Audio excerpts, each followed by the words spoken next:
Good afternoon, everyone, and welcome back to the Suburban Proletarian. Please forgive my scruffy appearance once again.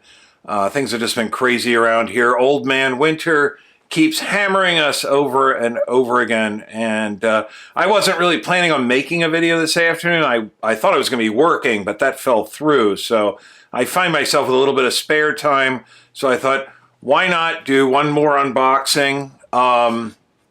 I promised in the last video that that would be the last Citizen unboxing for a while, but I do have one other watch.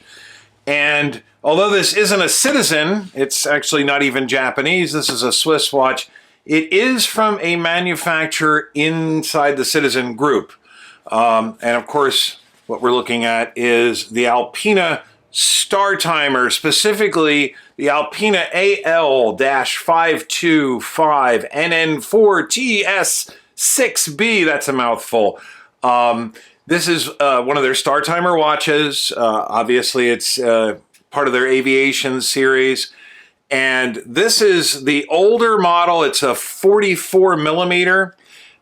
This exact model, I believe, has been discontinued, but there are very, very similar models on leather straps. This one has a bracelet, which are still in production, so I still think this video is relevant.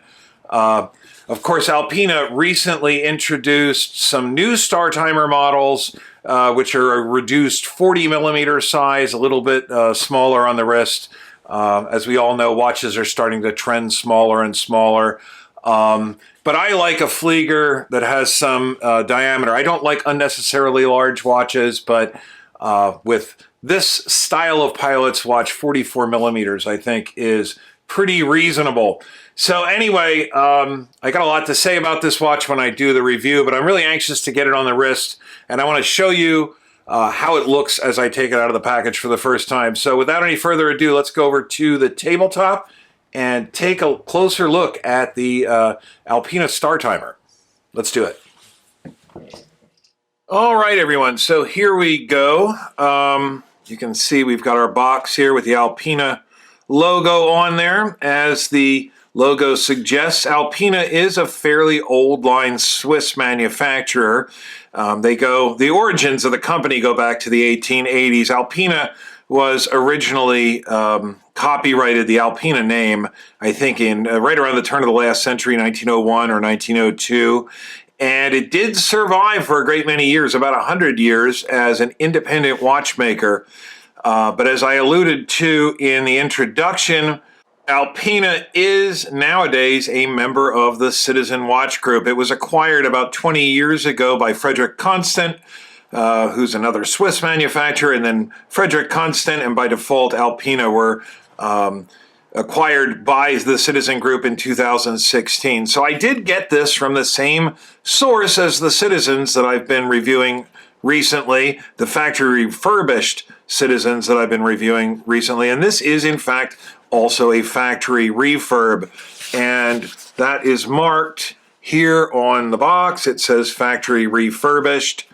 Not really sure what the purpose of this sticker is. I think it would be pretty easy to peel this off of there, but just to let you know, this is a factory refurb, and I did get it from the same Citizen distributor of factory refurbished Citizens. They also carry some other Citizen Group project products like Bulova and Wittenauer and Caravelle, and I think maybe something else I can't remember off the top of my head. But unlike the Citizen watches that I bought, the factory refurbished Citizen watches, which came in this very plain cardboard box, which is not at all like the box you would get if you bought the same Citizen watch at full retail. With the Alpina, you do get the packaging that you would get if you purchased the watch at retail. So it comes in this cardboard outer box that simply lifts off to reveal a very nice inner box, which actually appears to be covered in leather. This does not feel like vinyl to me. There's some paperwork that came with the watch when I purchased it. And unlike the Citizens, which come without any manual and without any warranty card and all of that, the Alpinas come with a manual that's way too thick for a mechanical three-hand watch, and they do come with the paperwork for the Alpina International warranty.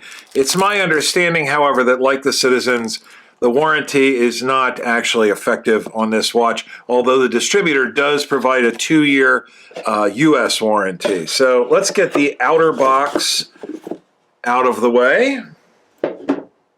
And we can open this very nice leather inner box to reveal our Alpina Startimer. And as is usually the case, it's just nested on a little pillow. And this one is not, this is not leather. This is definitely some kind of plasticky vinyl. But we'll take that off and we'll get rid of this box and take a closer look at this watch. Now, once again, this is the Alpina AL-525NN4TS6B. For those of you that are interested, it is on a bracelet. Once again, I think this bracelet model has been discontinued, although the same basic watch is still available on a leather strap. We've got a little Alpina dongle here that has all of the pertinent information about the watch, as you can see. And the watch is absolutely ensconced in tacky plastic. So give me a moment to take off all of these wrappings and then we'll see just exactly what the watch looks like.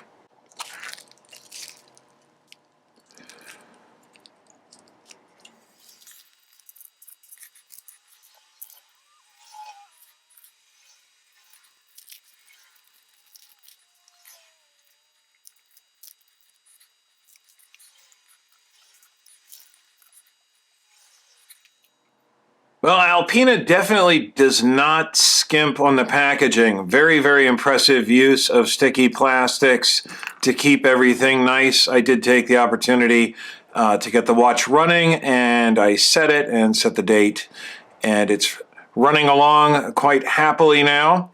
My initial impression, and that's pretty much all I can give you here, is one of very, very good quality. I have no experience with Alpina, and I don't have any experience with Frederick Constant, for that matter, who is the manufacturer of Alpina watches. But Frederick Constant certainly has a very good reputation for quality control, excellent fit and finish, and this watch does not disappoint whatsoever.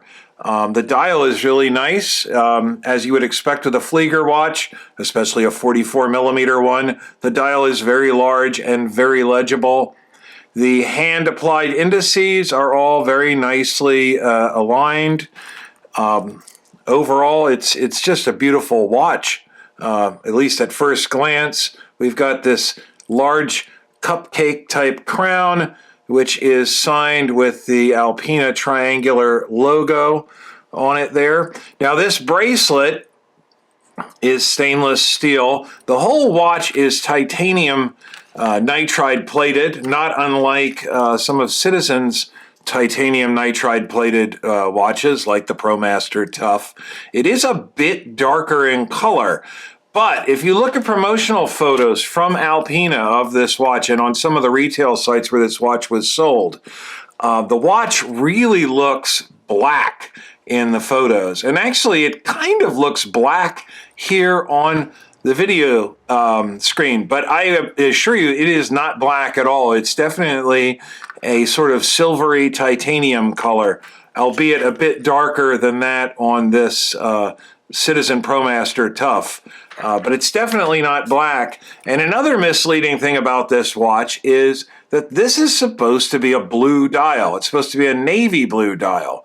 And as a matter of fact, I thought maybe they had sent me the wrong watch.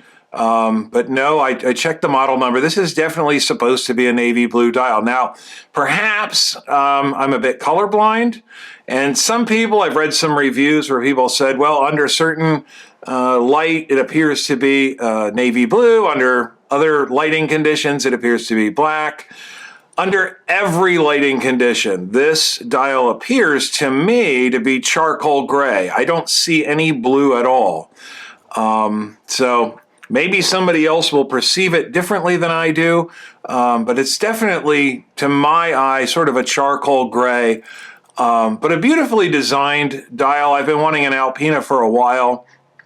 I really like the Alpina logo very much. I think it's a bit classic and reserved, but still kind of striking. It still grabs the eye. Some people have complained that Alpina goes a little bit crazy with their branding. The index mark at 12 o'clock is, of course, an Alpina triangle in red, simply inverted. Then we've got the Alpina triangle in the logo, and we've got another Alpina triangle as the counterbalance on the second hand. And some people think that's a bit much, but I don't know. I kind of like it. The watch is not overly thick. The case back is nicely designed and engraved. Because this is a pilot-style watch, there's a Delta Wing fighter that looks a bit like a Mirage on the back there with the Alpina logo, and some Swiss mountains with sort of a sunburst behind it. So I don't want to go too far off in the weeds. I can cover all of this in the review, but so far it's just a really nice looking watch. This bracelet is very, very long. I have a fairly normal sized, not particularly small, 7.5-inch wrist, and this bracelet is absolutely enormous around my wrist. I would guess off the top of my head this would probably fit maybe an 8.5 or 9-inch wrist. I'm going to have to take out at least 2 links to get this bracelet to fit my wrist properly. So if you're worried about not being able to size the watch, or if you have a large wrist, this may be a good choice for you. And also the fact that it's 44 millimeters in diameter might make it a good choice for a larger wrist as well. I think it looks fine on my 7.5-inch wrist. I think if we went much smaller than my wrist, though, you run the risk of these lugs overhanging your wrist. But they are nicely curved down. The watch wears, or appears to wear nicely, at least from what I've seen. Let's get the actual dimensions here. As I said, the case is supposed to be 44 millimeters in diameter, and it is, in fact, 44 millimeters in diameter. The lugs are, I believe, 22 millimeters. Yes, just about 22 millimeters. And it's probably enormous over the lugs. Actually, it's not that enormous. It's about 53 millimeters over the lugs. I mean, that's still large, but it's not as large as I was expecting. And it stands about, wow, less than 11 millimeters off the wrist. That's pretty impressive for a watch of this size with a mechanical movement inside. I'll get into the movement and everything when I do the review. I don't want to stretch this out too long. So that's what the Alpina Startimer looks like, fresh out of the box. It looks pretty good to me. So I'm going to go ahead and size this bracelet and get it on my wrist. Let's go wrap up this video. One other quick thing to note before I start sizing the bracelet. Not only is it quite large, but it should be fairly adjustable because we've got full-sized removable links on both sides of the bracelet, but there's also a removable half link on each side of the clasp. So that should give us the adjustability that we need to get a really nice, precise fit. So I just wanted to add that before I started taking the bracelet apart. So since I just took it out of the box, I don't really have anything too insightful to say about the Alpina AL-525NN4TS6B. But a few things off the top of my head, if you're thinking about buying one of these, there are still, as I said, I think the watch is discontinued, but there are still a few of them out there for sale. The dial does not look to be blue to me in any type of light. Some people say it is. Maybe I'm slightly colorblind. I don't know. So if you look at photographs, it is supposed to be. It's advertised as being blue. And if you look at some of the advertising photos, it definitely looks blue. But it doesn't look blue to me. And the titanium colored case is exactly that. It's titanium color. It is not nearly black as it does appear in some of Alpina's promotional photos. So just be aware, you're not getting a black watch with a blue dial. You're getting a titanium colored watch with what appears to be, to my eye, a charcoal gray dial. So I'm anxious to get the Alpina Startimer on my wrist and start evaluating it so I can come back here and do a proper review for you. And when I do that, I hope to see each of you here then. Later, guys.